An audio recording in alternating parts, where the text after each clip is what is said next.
What's the one thing we can do that makes us successful in absolutely anything and everything we pursue? Practice. So simple, right? We all already know this.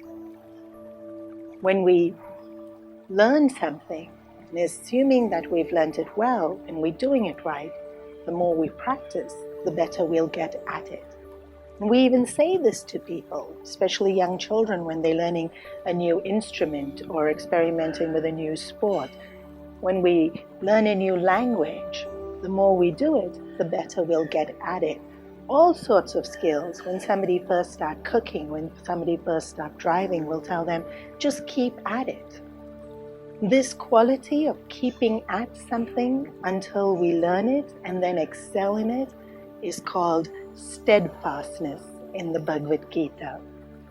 A quality that's so important for us to succeed in every aspect of our life, in all these physical and external things that I've just mentioned, but also in terms of our relationship.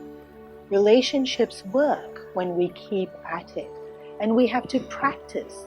We have to practice understanding the point of view of the other person.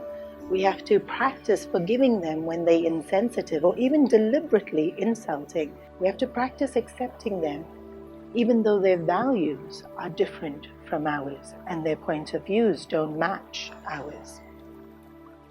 When we keep at it, then the relationship works.